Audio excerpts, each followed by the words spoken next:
Good afternoon. Good afternoon. Good afternoon. We are here, and once again, it is our great pleasure to be in your reality.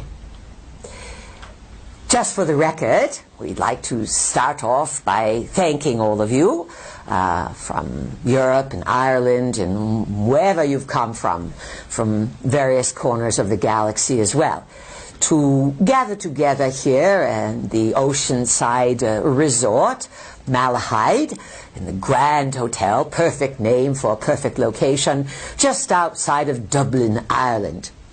And we are fully intending to raise the vibration, to explain things to you, but to deliver energy to you so that you have a larger understanding of reality.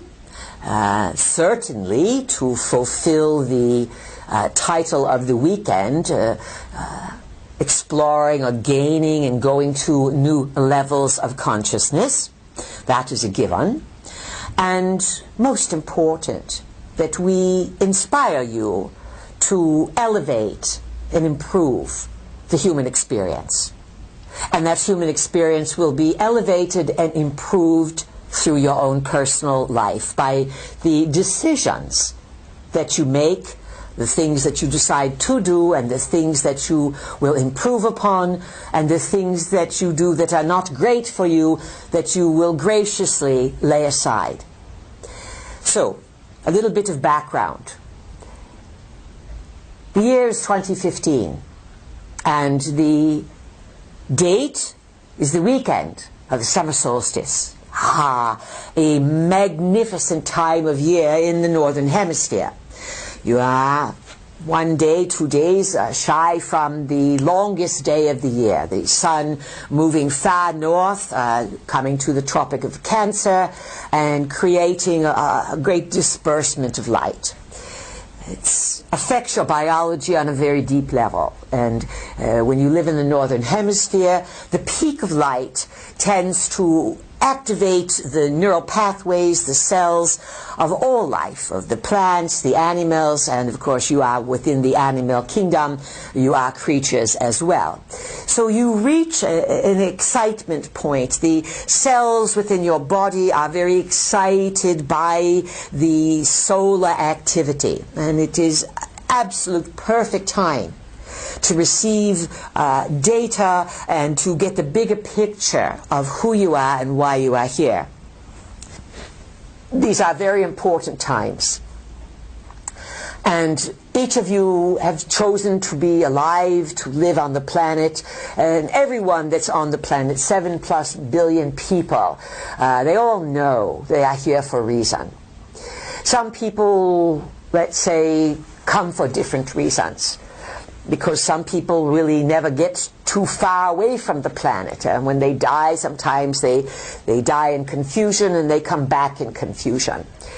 It is part of the soul's journey. You are connected to layers upon layers upon layers of greater intelligence. You are connected to, as our vehicle said, the Anunnaki, not simply by bloodline or by genetic engineering, but you are multidimensional creatures, meaning that you have many versions of you. So, for example, the you that sits here in this room is unique unto your physicality, unto your biology, your personality, and your gender. On other locations, it would be similar. On Earth, you would have an identity, and yet in the non-physical realms, you would have way stations, let us say. Some call them oversouls, places where these various physical personalities would be part of a larger personality. Some call it guardians, oversouls. The names are simply names. They are labels. They are descriptions to help you understand something that is your birthright to understand. But the problem has been your interference. the genetic engineering that has happened to humans on the planet, and then today, living in the 21st century, the ubiquitous, that means spread everywhere, like smooth peanut butter, not lumpy, spread smoothly everywhere across the board. The ubiquitous use of devices and things in the air that destroying your cognitive abilities, designed to confuse you, to distract you, and to quite clearly entertain you into the grave. Obviously, all of this is occurring for good reason. Good reason happens to be that in the biggest stories of the cosmos, it is well known that various junctures in time undergo rapid stages of evolution. And much of this has to do with the transmissions of energies that can be sent from places far, far, far from where you are now. And just to give an example, our vehicle was speaking to you about one of the Mayan calendars, the one that is called the long count calendar. And this long count calendar was designed by the Mayans 2,000 years ago or some such. But instead of starting the calendar in their then now, they started the calendar, this 5,125-year Mayan calendar, they started it around 3114, 3116, something like this, BC. And then allegedly it ended on December 21st, 2012.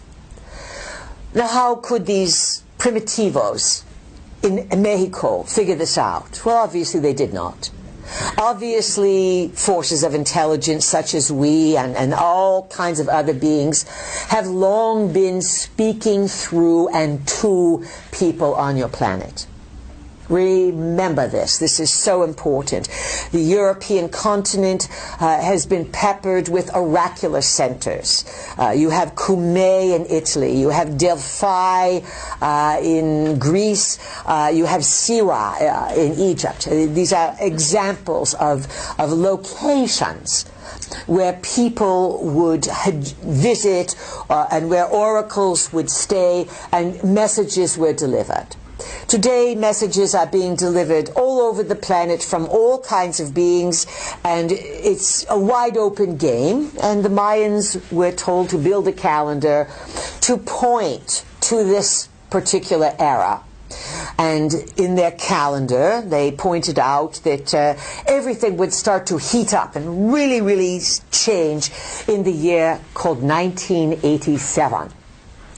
And it was said that in August of 1987, that was the starting date, around August, what was it, 18, 19, 20, somewhere in that vicinity, where the countdown would begin the last 25 years of this 5,125-year cycle.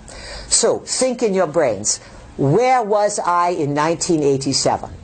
Some perhaps were not born. They were figuring it out. Wow, something's going on the planet. I'm coming on down. And I'm going to see if I can get these two people who I qualify for to be my parents to have sex when I want them to, so that then I will be born these months later and I will qualify for this particular imprint, and then I'm coming in and I'm going to be here for this big, big, big, big, big planetary change. You come in, you forget why you came. It sounds familiar, yes? Some of you planned far in advance, some planned recently. So think about, where were you in 1987 and what has happened to you since then? Everything has gone faster and faster. You've had an introduction of incredible new technology. Most of that technology was delivered to humans by ETs, some of it by idea, some of it by dream, some of it by inspiration, and some of it to select members of the planet in the secret globalist family by being directly delivered, directly saying, implement these technologies on the planet so that we can track your people. Most of the technologies that are out there today are tracking devices. Your TVs can watch you. If you have a flat screen TV in your home, you are being watched. Most likely. Or the capability is there. Cell phones, even when they're off, someone, if they want to, inside the governments and the agencies, can turn them on and listen to everything you're doing. There's not a thing that you do on the internet that is not statistically studied. Not just for you as an individual, of course all those records are kept, but also to see who is awakening. What are the numbers? What are the large statistics of what is happening? And there is no doubt about it, folks. When the Mayans were told by their gods, who would be the Anunnakis in disguise, when they were given galactic astrology, when they could time a calendar to end, when the sun, the solar orb, was in direct alignment, in opposition, conjunction, in alignment with the galactic center, no Mayans figured that out. They were given that data, as has been the story of the planet. You are in constant interdimensional, multidimensional communications. If more of your DNA was activated or switched on, and if more of your cranial capacity was in operation, you would be receivers of great amount of data. You would be more Anunnaki-like. You would be using the biology, and then you would augment it simply with technology for other reasons. Today, your biology is shut down, and so you think technology informs you, when in actuality it confuses you, and for the young people, it ruins their thinking processes. All right, that's out of the way. You understand that. Within all of that, the game is still on.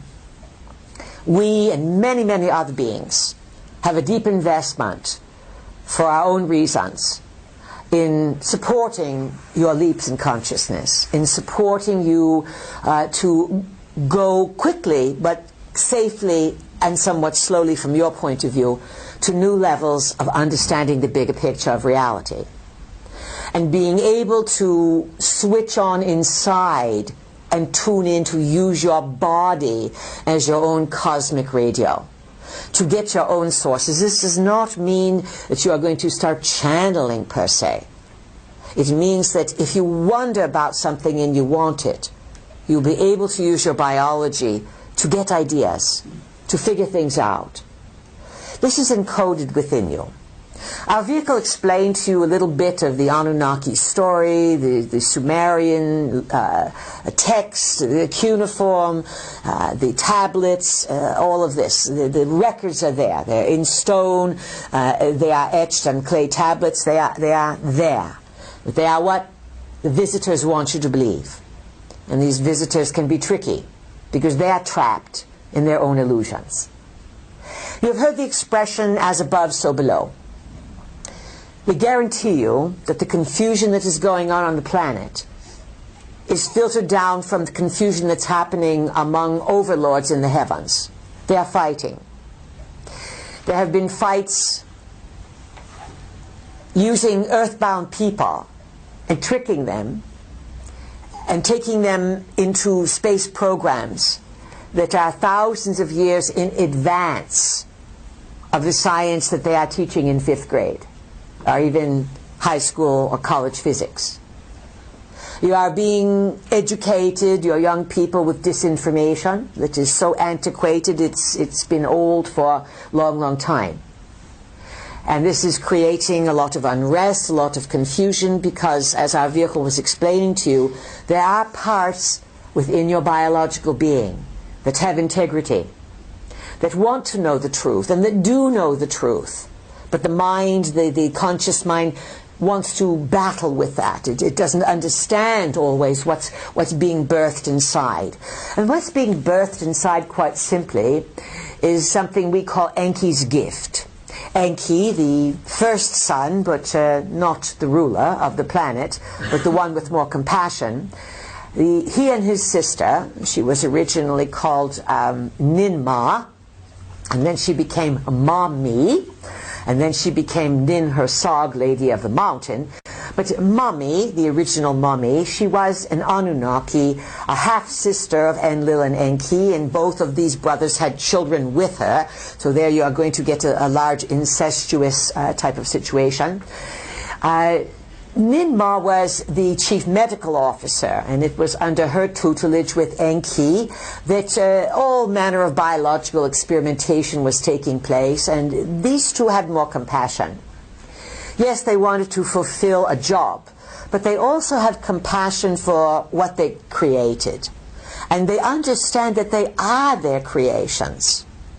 And within their creations, perhaps maybe 100,000 years ago or some such, they began to tweak things. And the interesting thing about your biology is that these Anunnakis, who are, let's say, premier biologists, they can tweak you from afar. They can tweak you in this moment by sending frequencies that can alter your DNA to open things up. Now, it's difficult to open things up for someone who doesn't want things to be open, or who does everything against their own well-being. That sort of person is too boring to work with. They have no potential. They'll go out and get drunk instead, over and over again. But clever people, anyone who wants to think and wonder, anyone who wants to self-improve, anyone who understands the value of the system of nature, you start to shine. And you each glow a little bit. Those who are capable can look on Earth and see who has greater potential than others. The boring ones have no glow to them. The interesting ones glow. They give off energy frequencies that show they have some sort of thinking awareness process. Then you start attracting others who will work with you. But when you start thinking, you may also attract others who don't want you to advance. And this is part of learning how to deal with these things.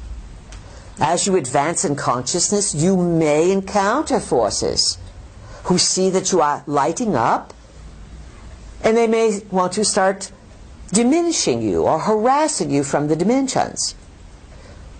Drop your grounding cord, reaffirm your aura, and always move back to your breath, to deep breathe, to make intentions, to augment your energy field. Attracting energy that wants to challenge you is part of the initiation so that you know these forces do exist. They can easily be repelled by simply taking charge of your energy field, your thoughts, your physicality, and your intentions of coming from your heart and doing good works. All right, that's understood. Now, 2015, it's a few years past the end of the Mayan calendar. The years that the Mayans defined as being so pivotal when everything would change on the planet were the 25 years from 1987, including and through 2012. People on the planet got all excited. Something big is going to happen at the end of 2012. What would it be? Goodness gracious, we're certainly going to go in the fourth and fifth dimension. What manure. What manure. It's all right to laugh, people, please. Feel free to laugh. When you laugh, you open up your energy fields, you enhance your immune system, so it's good to laugh. And we like it when you laugh at our follies. So, everyone's holding their breath, certain there's going to be some ascension, some elevation, something. It was all nonsense. Because you are so in it, you can't even tell what you are in. And every day, if you put your mind on it, you are incrementally increasing your awareness. No one is going to lift you up and take you off the planet and save you from the problems that are here. If they lift you up and take you off, they're probably going to take you someplace either to eat you or to imprison you as slaves. And it's been happening throughout the history of your planet that humans have been taken into space. It is to this day that some of your disappearing scientists are on the moon, and that there are colonies on Mars. So just sit with that, folks, please. The Anunnaki established bases on the moon hundreds of thousands of years ago, and they've never abandoned them. This is why there are structures on the moon that people report that are massive in size, gigantic domes, towers reaching outwards, bridges of all natures, and that's only what you can see. The Anunnaki are masters at building inside of planetary structures. And the places that are on the surface that you call stone markings or sacred sites, especially big places like Egypt, the pyramids, you have other large stone enclaves. These often mark a location so that when visiting Anunnakis return after Earth changes and things, the remaining stone structures also mark openings to areas inside the Earth, or nearby openings into what we have termed a massive tunnel system that was built inside your planet by the Anunnaki long time ago. It's one of the reasons, only one, that all of the problems have been happening in the Middle East. Some of the locals, and we are talking those who would be more in the mountainous areas of the Middle East, those who live close to the land, or native peoples, aboriginal peoples around, they sometimes were assigned guardianship to never let anyone know about openings inside the Earth. There's so many mysteries on your planet, and yet they all can be explained when you start to factor in that there has been a presence for hundreds of thousands of years invested in tricking you from understanding the multi-dimensional cooperation and intricacy of which you are a part. Now, these Anunnaki are in a hard place right now. You on Earth are part of the empire. You are only one colony of the empire. There are other parts of the empire throughout the galaxy that are in mutiny. So the chaos above is in desperation. Remember, 15 years of your time is a day and a half to the Anunnaki. They sometimes have a hard time condensing their experience of time down into yours, just as you are boggled by theirs. This translates to they cannot always find your time. You assume or presume that if visitors come from space, that they are going to find your now. But think of this, people. All time is simultaneous. And the time structures that you are in are containers built on calendars that the Anunnakis designed so that you can have an experience. And because you have been genetically altered and your cranial capacity is limited, they were easily able to make these containers and have you think that's all there is. In simple terms, Enki and his sister left openings in your DNA and are working those openings sort of as a time capsule that is firing off during the nano years. That's our term for 1987 through 2012. The nano years, meaning that they fly by like a nanosecond. And the post-nano years, which is what you are in now. We call these years the changeover years, from 2013 through and including 2027, the biggest changes of your lifetimes. Magnanimous, absolutely mind-boggling. The changes of the nano years were the speeding of time and the intrusion of technology. Now, in these years, come the visitations, the mysteries, the stories. Everything starts to make sense. It is now time for all of the dangling participles, as they are called, the threads that seem to be unconnected, the pieces of the puzzle start to make sense. These are the most important years of your life. You will see the most dramatic changes. These changes were set into activation by some astrological configurations. Those of you who are astrologically astute may understand this, that since perhaps 2011 through and including this year, through March of this year, 2015, you had a series of 7 astrological squares between the planet Pluto and the planet Uranus. These effects, since 2011, have been breaking down and dismantling the planetary systems that are working against people. Unfortunately, you're going to see a lot of governmental and systemic collapse. The clock is ticking, the timer is on, and the Ponzi scheme has been the financial situation. And this is where you probably are going to feel it the most. It looks, and again, things can look a certain way and the probabilities can change because there's no one future that you are all in. Every time you change your mind, you change the way things come down. When you say to yourself, well, I'm not here for any nuclear explosions, I am not going to be in a destroyed reality. Well, guess what? You won't be then. Because there's so many choices. And yet when it's winter, you are not going to turn it into summer. Oh, you may for a few hours, but you are not going to change the seasons. But you certainly can change how and where you experience many aspects of your future.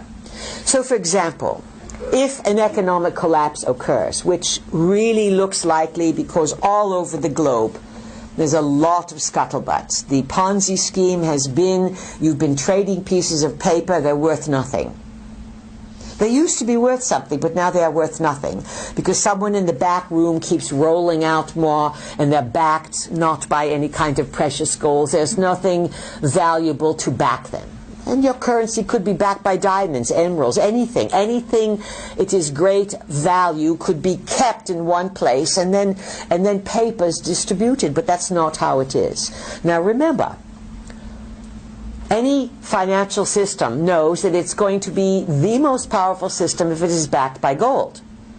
And the U.S. used to be the big gold reserve currency, the dollar. The U.S. is going to go belly up. It is going belly up. And when the U.S. goes belly up, some of you say, oh good, they deserve it. That's fine.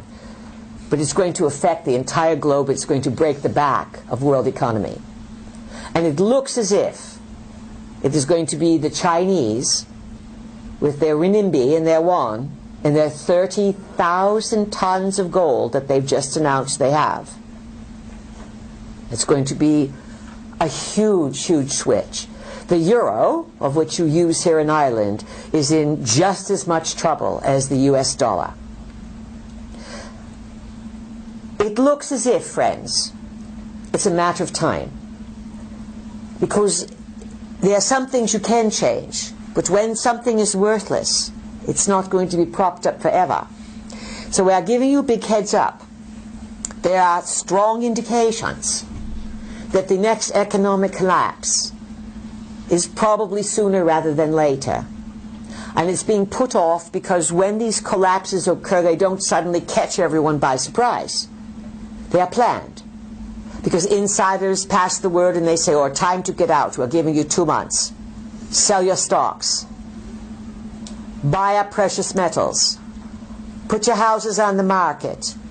Get top dollar because there's going to be a crash coming, and when it comes, it's going to make the crash of 2008 look like it was a preschool bow-tying party. We are giving you heads up that things that start to occur could really set things into motion. It's going to be interesting, very interesting. Do not invest in fear. And certainly do not lead with ignorance. Lead with intelligence and do not be afraid of what you know. And do not let those in ignorance dominate your mind. If someone insists on being uninformed and ignorant, let them go. Spend some time with them, but do not waste this precious lifetime, dear friends, in arguing with those who refuse to grow.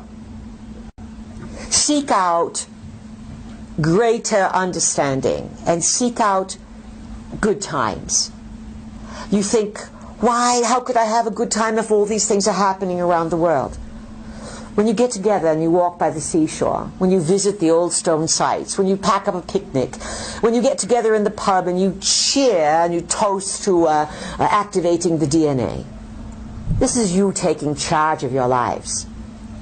And whether you are going to change the planet, that may be in question, but you are certainly going to enhance your soul's experience for why you have come here.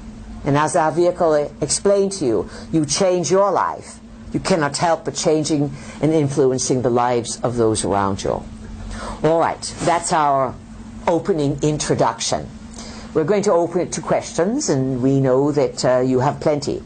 Again, we're going to ask you to speak loud and clear. If we have to ask you more than a few times, we will move on, even though you may have a good question. So, let's start. Who would like to start off? And we'll give it to Jackie first because she has brought us here to Ireland. And you could pass if you want to. But Jackie, would you like to ask the first question to get the ball rolling? I would, but firstly I'd like to say a huge thank you to you and Barbara for being here with us in Ireland. Oh, it's our great, great pleasure. We plan on doing the pubs and all these things here. Our favorite drink, just so you know, is not pint. We are not pint drinkers. We drink the drink of the stars, and that is called champagne. All right, so go ahead, Jackie. My question is around the challenges that we're currently facing. The challenges, yes. And can you speak about how they are linked to ancient times? How they are linked to ancient times. Well, as our vehicle was explaining to you, the ancient times are not so ancient. And cycles occur, just as you have the seasonal cycles and the daily cycles, the yearly cycles. The visitors from long ago, they are still alive. And they have unfinished business here. And they have karma. Now, people hear the word karma and they think, oh, I must have done something wrong. It's not necessarily that. Our vehicle was explaining to you about the Creator. Who is the Creator? The Creator, it's unknown. We don't know who the maker or the Creator is. No one does, but everyone knows of it. It's not a man, it's not a woman, it's not a location in another galaxy. It's not found in a black hole, it's not found anywhere, yet it is everywhere. It is a presence of intelligence that is in everything. And if you were switched on, you could go down to the seaside and pick up a pinch of sand and hold that sand and say, "Sand, tell me the story." And the sand would know the story because the sand is part of the Creator. So understand this, that you are part of the Creator, the Anunnaki are part of the Creator, and you may say then, well, why do that Creator let those Anunnakis do these bad things and mess us up? Or why does the Creator let these globalists poison us with chemtrails and GMOs and Wi-Fi and all of this? The Creator is allowing. The Creator is curious. The Creator is in all things, good and evil. And the Creator knows that what is put out is going to come back. You come up with this term called karma. It simply is a definition of how energy is used. So now, from knowing the Anunnaki story, they came here, they got gold, and they decided to build some humans, and they were not nice to them, and then one of the gods says, too bad if they die in the flood, don't warn them, let's just harass them, use them. This is not good karma. And of course, that sort of misuse of the Creator's energy is the problems that the Anunnakis have. It's sort of now blowback has come back to them. You know, sometimes on Earth you see someone do something and you shake your head. You say, well, what goes around comes around. It's going to come back. Or you see someone on the highway, they cut you off and they are a rude driver. Our vehicle says, ticket. She knows if she points and says ticket, that someone's going to give that person a ticket. Use that technique as well, please. It's powerful. Oh yes, of course, you have the power. This is a little wand, the finger, you know. Well, the finger is definitely a wand. So you don't want to point it at someone to lecture them. But if someone does something out of harmony, then you can say, ticket. Or you can look at a world leader and say, karma now. You understand the power we are talking about? It's not being violent, it's simply calling it for as it is. So, challenges and how it's connected to ancient times. These Anunnaki are into it past their eyeballs, because what they have set into motion is coming back on them in such confusion. You are feeling it on Earth. The world leaders are all out of integrity. You haven't had a good person in charge in a long, long, long time. The people that are in charge of your world are corrupted by either monies or sexuality. Money corruption's all right. But nobody makes a big deal about someone if they've stolen billions of dollars. So they're not highly blackmailable. But sexual indiscretions, sexual secrets, sexual deviations, someone putting on the tap dance on Sunday, but Sunday night working with the cult underground, highly desirable for a world leader. Why? Because then that person has to do what they are told. And every powerful person on the planet is answering to someone above them, either a physical or a non-physical. This is the nature of how this is. Who is it? It's all manner of connections, all manners. In Europe you have the Rothschilds. They've long been Red Shields. They've long been connected to the occult and receiving data through the dimensions, and they will do anything to have power. Wars, money, drugs, chemies, pharmaceuticals. It's all about money and corruption and rulership. All this is coming to a conclusion. This is how ancient times, the karma of ancient times, is all winding itself down. On the other hand, you have handfuls.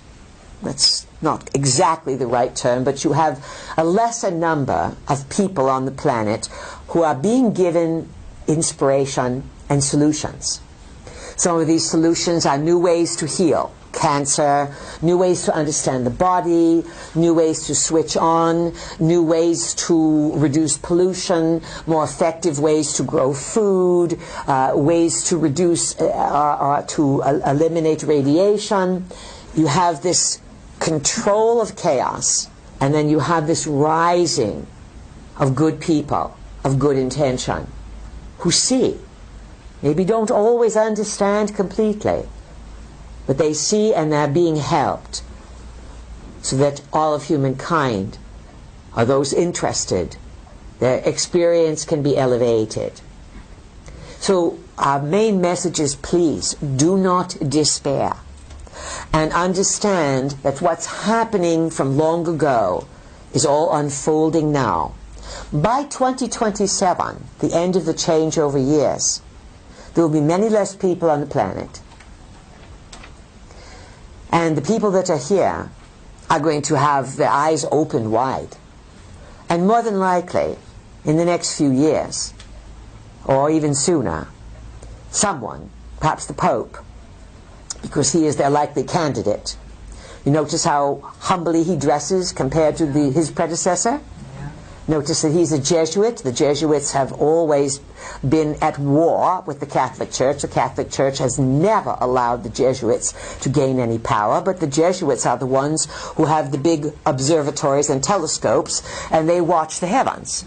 Now, why would those in the Catholic Church be watching the heavens? They are looking for the return of the Anunnaki. And it looks as if it's either going to happen or they're going to stage an event, and this Pope has been put into position to eventually win the trust of humans, and he has the most to gain, the least to lose, to make the announcement that some sort of return of God is imminent. Remember this. And he's going to go before the U.S. Congress, and he's going to speak before the UN historical precedents all thrown out the window. And he's going to do this at the end of September. And many people are pointing to the month of September as being a time of opening many, many, many changes on the planet. This is why it is essential that we came here to Ireland, a gracious host country that welcomes people from all over Europe to come and hear the story and to come to give you some idea, perhaps to piece things together so that you will feel more stable. Remember, each of you wanted to be alive now, and you are guided and your soul is stronger than you think. Keep your wits about you and you will do well. All right, so let's move into more questions. Who would like to ask? Loud and clear. Tanya. That's a mousy voice. Over here, who has a question? Jennifer.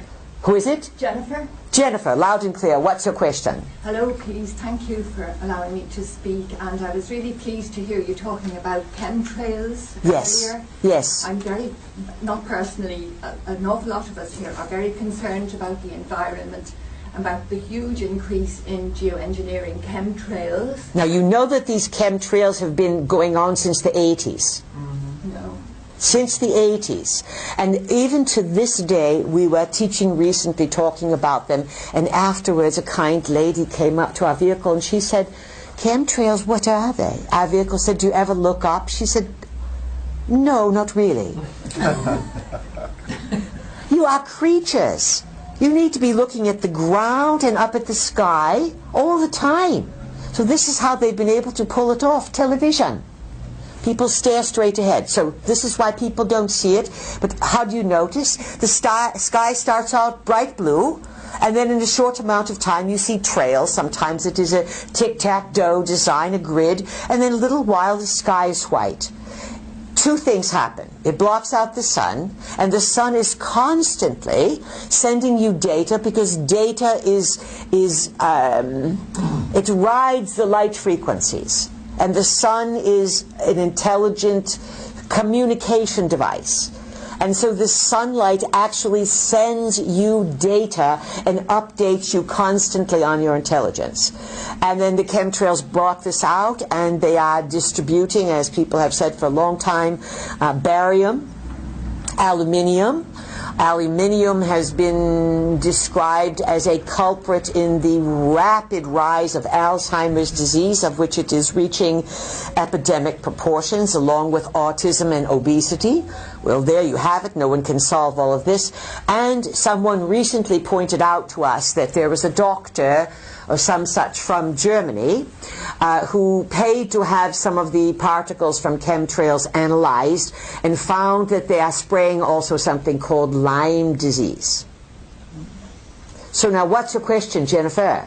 My question is, a lot of us feel very helpless, but I believe there's a solution, and I'm sure you know about Orgonite. There's a movement here to get Orgonite made from plaster, which has a great life energy power. Just wondering if you please think that this is a worthwhile exercise. Anything you do, Jennifer, is going to be worthwhile. Why? Because it is the act and the intention. Your intentions and your desires then begin to excite the Creator, because the Creator says, wow, my energy that I give out and that is in all things is being utilized for good.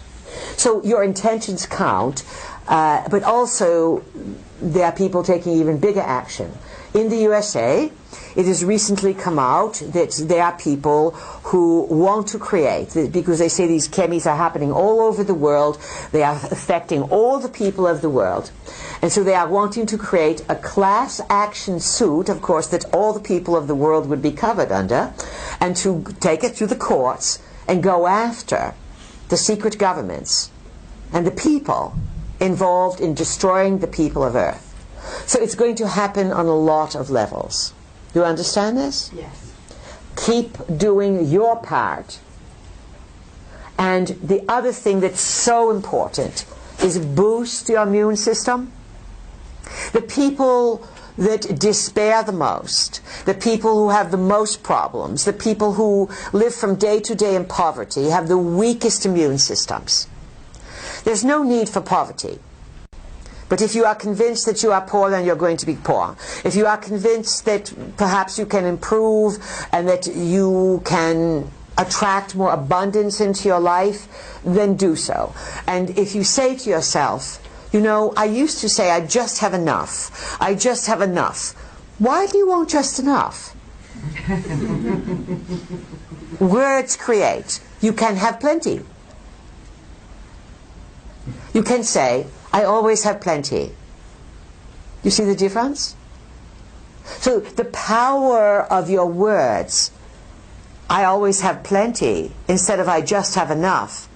When you say I have plenty, your immune system is stronger. I always just have enough. You see the difference? And then as you say, reality begins to conform. So, boost your immune systems. And our vehicle started out today and she gave you a lot of basic protocols. There's many more things that you can do. And as we said to you, laughter, good times, socializing, good sex, honest, loyal, wonderful sex, good health, good exercise, a good night's sleep and rest. All of these things can be immune system boosters, because the immune system is boosted by joy and happiness. And it is diminished and weakened by worry, despair, and world situations on the media that depress you. So much less media also. Or if you look at the media, say, I wonder why they want me to believe this. I wonder why they want me to think this. Then that does not diminish the immune system so well. And that's the best thing you can do, is to boost the immune system. And understand inventiveness, genius is happening now. And it would happen for a lot more people if they would get rid of their devices and go out into nature more. This is Uranus, the electrifying planet of mass awakening, and it is in the sign of Aries. Don't tell me what to do. So you have this sign of genius in this sign of independence, new beginnings.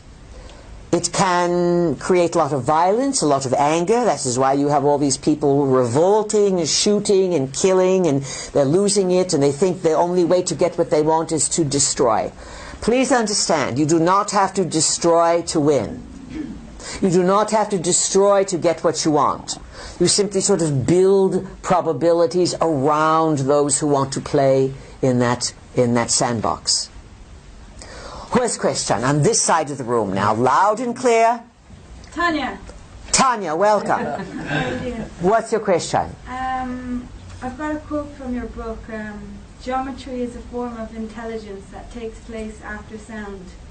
Don't quote the book. Talk to us, please. Can you explain that fully, and how can we use the knowledge about the relationship between sound and geometry to empower our lives?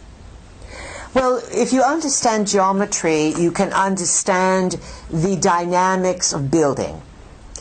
And building comes out of having a system of weights and measures and numbers, all of which the Anunnaki delivered to the planet. You have heard of perhaps Hermes, or Thoth.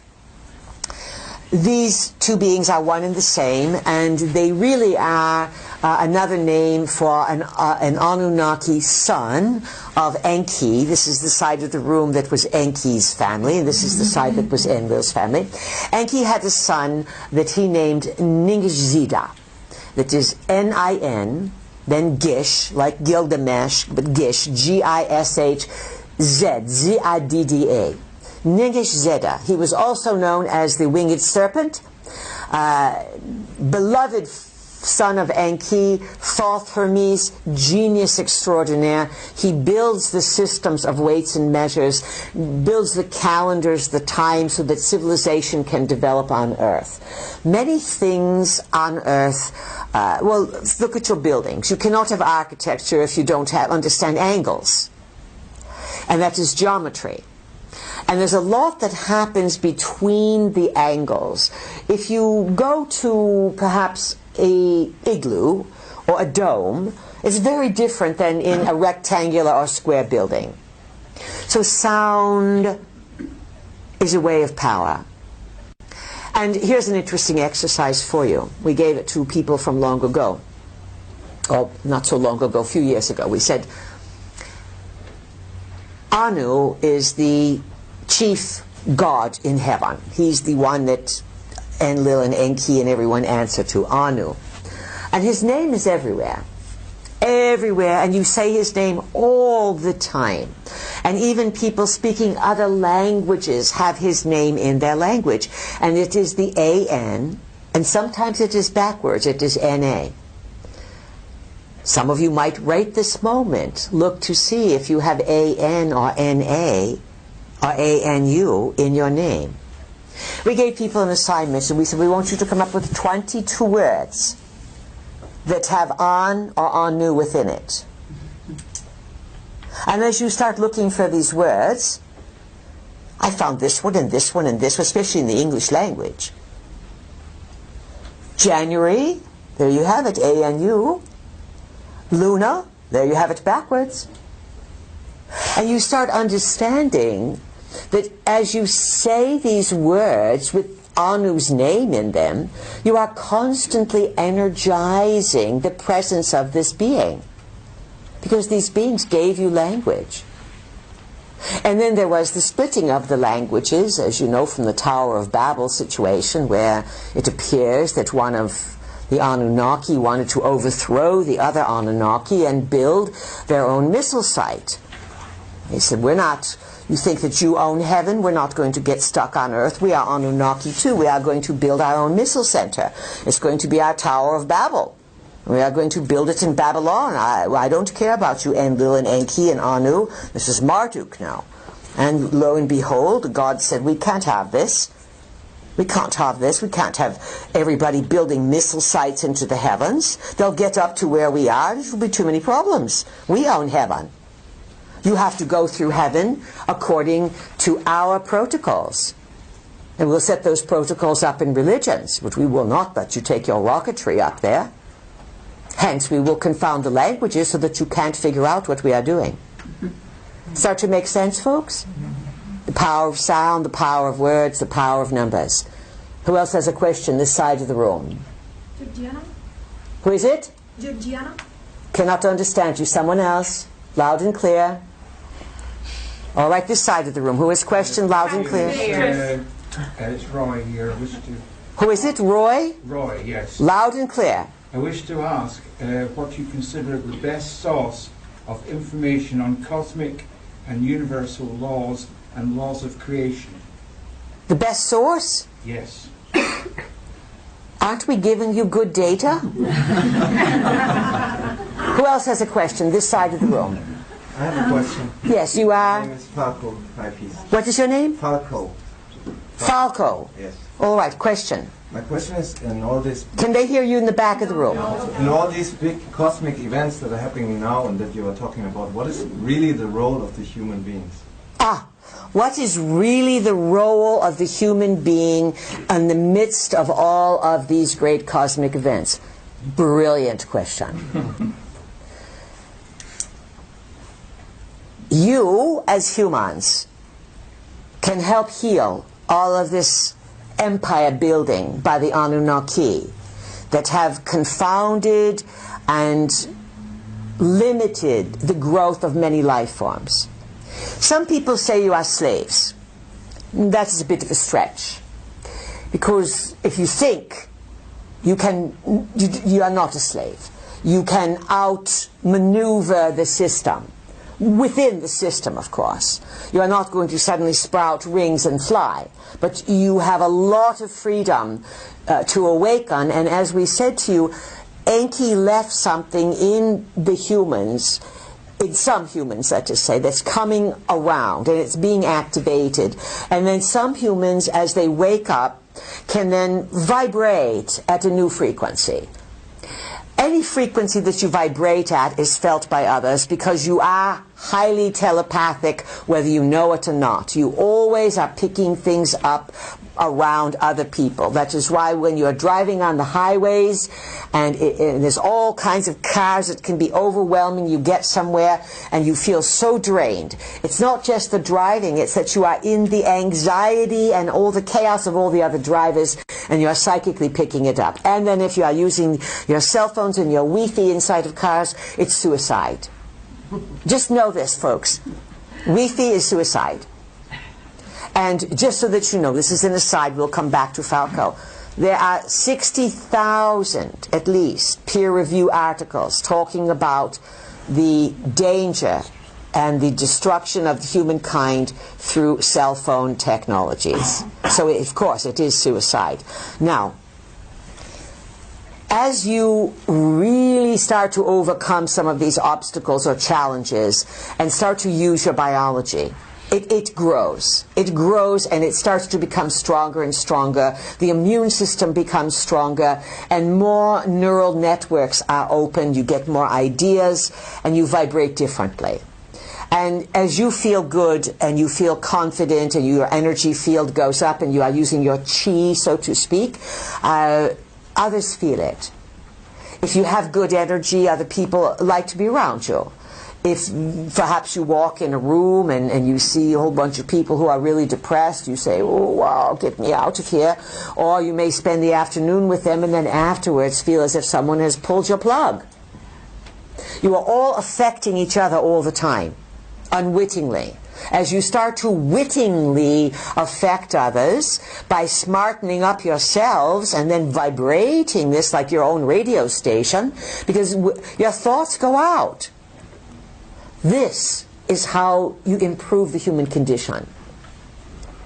And we speak to those who are interested in improving their condition. We are not going to go on the radio, on TVs, movies and stuff and speak to those who want to eat slops. You have to seek out self-improvement. But once you seek it out, you're in the game. And it's your job, not ours, to get those who don't want to awaken. That's a tougher job than ours. At least we are speaking to those who want to awaken. You understand, Falco? Yes. Good. So vibrate out your power. Who else has question this side of the room now? Catherine here. Catherine here. We hear Catherine. Loud and clear. I would like to know... Can they hear you in the back of the room? I would like to know how we can best protect our children or educate them in light of an obsolete educational system in addition to homeschooling or apart from homeschooling. Another excellent question, Catherine, of course. You are up against a lot of turmoil, a whole systemic change. Remember, in these change over years, 2013 through 2027, everything is going to alter drastically in a lot of systemic failure. Hospitals, supplies being transmitted, air travel, educational systems, colleges. It's all decaying because they're greedy people. It's all about money or controlling, and it's not about really producing well-adjusted individuals. That's not what the globalists want. It's your job as a parent, each of you. It's a big responsibility to be a parent. Oh, it's easy to have sex. It's fun. And sex is to be fun. But there's a big responsibility to it. And when little beings come in, that karma will follow you for lifetime to lifetime to lifetime. Because those little kids grow up, and if they have problems, they carry those lifetimes and they get regressed and they say, oh, 5 lifetimes ago my mother did this to me. Yipes, yipes. Not 5 weeks ago, 5 lifetimes ago. So, we are laying it on thick that you have a duty as a parent to explain, to educate. And you are not to be best friends with your children. Oh, of course you are their great friend when they're very young. But you must educate and explain and discipline. And then if you've done a good job, once they are past 28, their first Saturn return, then you can become good friends with them.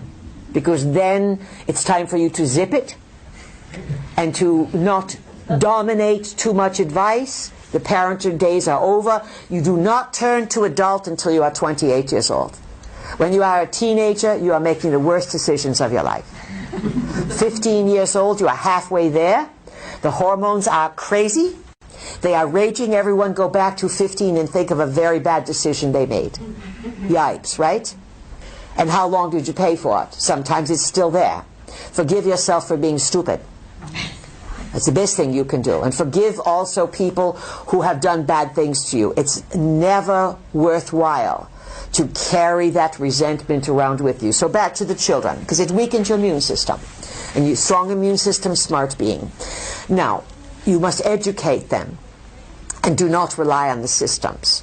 Homeschooling can be very good. It can be isolating, though. And then there's the will of the children. They don't want to do what you want them to do. So, of course, you're going to have reorganizations of parents now.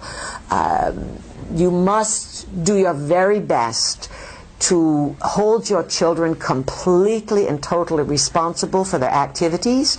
If the children say, I want to use this cell phone, I don't care what you say, you pay the bills. You have the right. You must start when they are very, very young, and you must lay down the rules kindly, not meanly.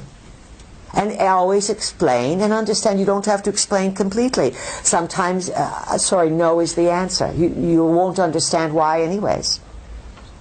And then you reward them for good work. Simple rewards. Come on, I'm going to take you, we're going to go look at the birds down by the sea. That's a reward. Then maybe we'll go out for an ice cream cone. Only once in a great while. I don't want you eating too much sugar. You understand, Catherine, what we are at? Yes, I understand. What else do you want to ask us? Well, I suppose it's in light of that they can tend to listen to teachers sometimes before they listen to the people that they're with most, their parents. Very well said. And it used to be that the teachers were parents themselves and everyone was on the same page, but the teachers now, a lot of them younger, they may know their history, they may know their math, but they don't understand what's happening on the larger scheme. So it's tough being a parent today. These are the most difficult times for raising children, grandchildren, all of that. And all we can say is do your best. If you are a mother, you have a very, very strong telepathic influence over your child, because that is if you are the birth mother, because the child was with you for those 9 months. Remember, all children are just waiting to be adults for the issues to kick in. Well, this is worthy of a big laugh, because they're so cute, look how cute they are, they're so sweet, but they're going to grow into what they came on the planet for, which are their issues, their unfinished business from many lifetimes. So this is why the more guidance you give your children, and the more rules, and you don't have to explain everything. No can be no. And you can gain respect doing it. So you are up against some difficulty. But again, the school systems are collapsing. So it's confusing for children. Hug them. Cook them a good dinner. Teach them skills. Get them to rake the yard, mow the lawn. Come on, we're going to plant flowers today. I'm going to teach you how to clip the trees here. We're going to get rid of these branches. Take them out into the old-fashioned times and get them doing real things. The more skills your children have, the happier they will be. And we are not talking about football, tap dancing, and horseback riding. We are not talking about trendy lessons. We are talking about mom, dad, grannies, grandpies, aunts and uncles saying, let's go berry picking, and then we're going to go home and make jam. You follow this? Yes. Real practical things. That is a way you will implant your influence. You teach them the things that have been going on here forever that work. You are in physical reality, friends, and you're not going to escape it. You are multidimensional. And if you keep your feet on the ground, your head can go to the stars. But you still are going to live in physical reality. You are going to have to wash yourself, feed yourself, wipe your bums, and create. So you must know the basics and teach those to your children. And then teach them to play musical instruments, not electronic guitars, but teach them to make sound with music, to sing and to play, to do real things and to socialize and to have real talks. No one is communicating with their cell phones. It is a way of keeping you disconnected from everyone around you. It's a very bad idea. All right, this side of the room. Now, who has a question? Hello, please. My name is Monica. Yes, Monica. When Welcome. will this big downturn come? The one you talked about earlier. About, you know, banks and governments and the whole system falling apart big time, bigger than in 2008. oh, the financial rearrangement. Yes. When will that occur? Well, it looks as if some rumblings are going to begin this fall, simply because of scuttlebutts that have been out there. And the euro and the dollar have been propped for 08. Since 08, the US started something called QE, and that's not Queen Elizabeth. QE stands for quantitative easement. It is a lot of gobbledygook language that is meant to say we are going to print worthless money. And then that way we'll put more worthless monopoly money in the system, and it will keep things from crashing, because you came so close to massive global systemic breakdown in 2008, and desperate measures had to be propped up in the US, because it is the US reserve currency that all of the petro economy is based on, and so when the US goes, it can tank everything. Now, as we said, it looks as if the gold-backed yuan or something from someplace else. Remember, the yuan is with the BRICS. The BRICS are Brazil, Russia, India, China, big players. The U.S. is on the decline. Look for things to start to rumble. Well, you can see it now.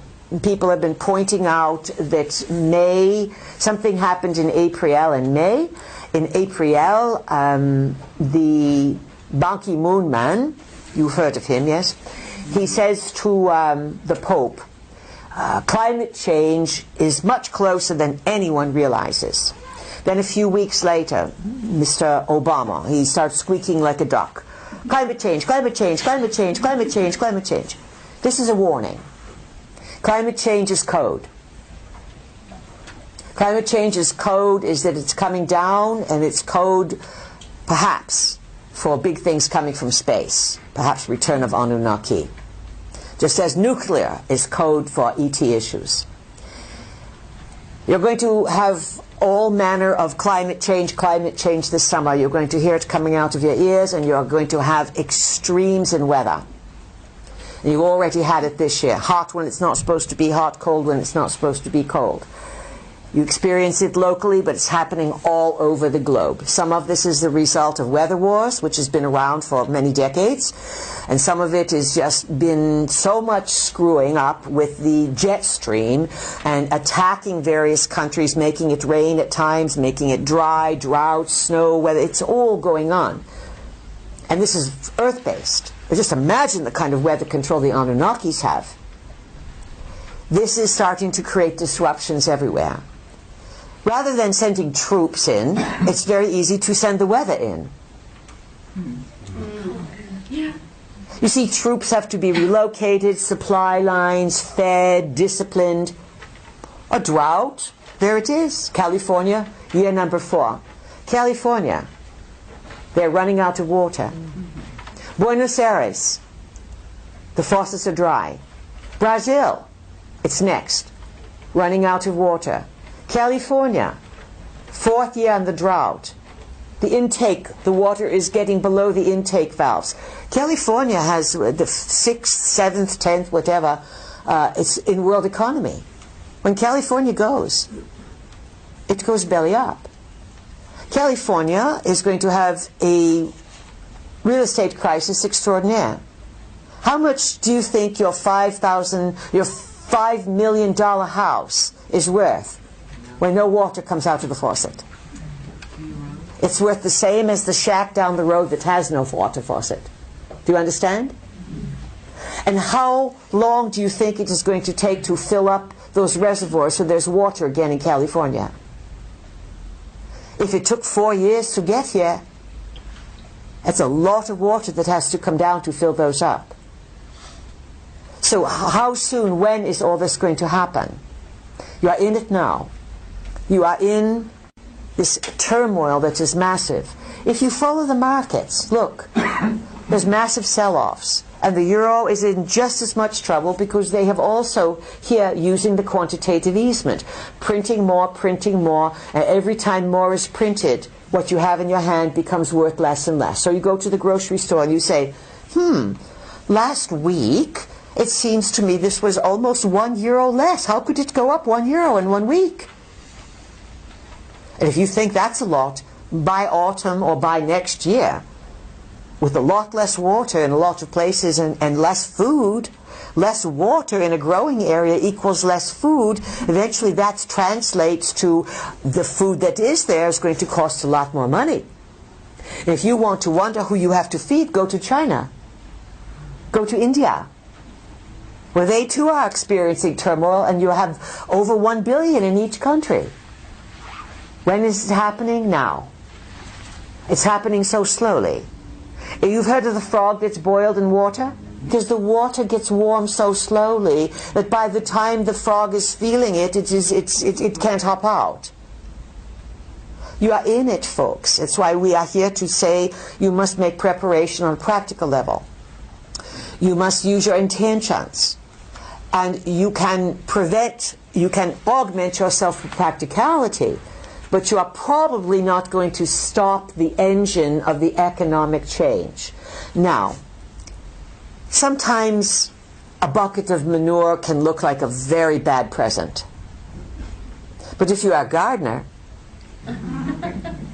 that bucket of manure could be a bucket of gold as you see it. Wow! That's just what I need to fertilize my garden. You have heard of lemons and lemonade. What looks as if it could be a disruptive event is actually, if you get your wits about you and you allow the forces that are in the dimensions to help you, they will help cushion the changes, and there are always ways through these situations. And perhaps on a larger picture, some of this systemic breakdown is necessary in order to turn the course that the large ship of state is headed in. Some manner of economic turmoil, and we are using the words turmoil purposely, is inevitable. And a lot of greedy people are going to be stuck. A lot of regular people are going to say, where did this come from? What happened? Because they choose to be entertained rather than informed. If you have monies, get out of debt. Do not spend what you do not have. If you owe monies and you have a cushion, pay it off. If you're thinking of selling, now's the time to do it. If you own a mortgage or you have owe on your automobile, those are the only two legitimate debts. If you think your job is insecure or it's going to disappear, then you must examine your commitments. And let's say if you start weighing all these things out, you may turn to your guides and say, all right, I have a family, I want to provide, or how am I going to have monies? Give me new idea, give me inspiration. I pray. Praying is fine as long as you don't pray to the religions. Prayer is a form of asking the Creator and the guides that work with you. It's a way of calling for assistance into your space. And everyone needs to be doing this on a much more regular basis all the time. Because that is where you get low grades. You don't condition your space for how you want it to go, and therefore the globalists can control you because they just inform you of what's coming down. We surf the probs. We say to you, this is what's happened, this is a way of looking at it, this is what's happening in the present, this is some of the probs of the future, which ones do you want to end up in, which ones can you change. And so economic collapse is too big. It's too many people invested, and there are too many people in the world who already have the plans in motion. If you have extra money, you might want to invest in precious metals. They are very affordable now, more than they have been in let's say, a while. That's always a bit of what they call hedging your bets. Silver, gold, these kinds of things are worth something. What else? Well, if you are a beekeeper and you know how to keep bees and you know how to make liquid gold, you're made. Because everyone's going to want what you have. This is why we say train your children in skills so that they know how to do and trade and barter and make a living. Education today, you pay $100,000, you can't get a job, it's a Ponzi scheme. You understand, everyone? Let's see what else we can tune into, and then we are going to give you your lunch time. These are very, very challenging situations that you are facing, and yet they are doable, because you have within you the smarts. You have within you the kindness, the inventiveness, the curiosity to rebuild the system. And you have tremendous support from some good Anunnakis and some very, very good intended visitors and dimensionals who value Earth, who value this place that we call the living library. You are a genetic repository, not just of life forms, but each life form in its DNA is encoded with data that may mean nothing to you. But you are like a book that you cannot read. A book that has a code within it. That even if you are able to read the book that you are, it will give you one story. Yet others visiting know that behind that story are codes, essential codes to life in the cosmos. And in terms of life in the cosmos and what's out there, there's much more good than there is evil. Yet Earth has been caught up in a story of challenges, of forces creating these dynamics. And these dynamics have ended up with a psychosis on Earth and in the cosmos. And it is this psychosis, this illness, this misunderstanding of reality by the Anunnaki, who have become obsessed in their governance to control, and the people of Earth who have become obsessed in powerlessness, thinking that they have nothing that they can do.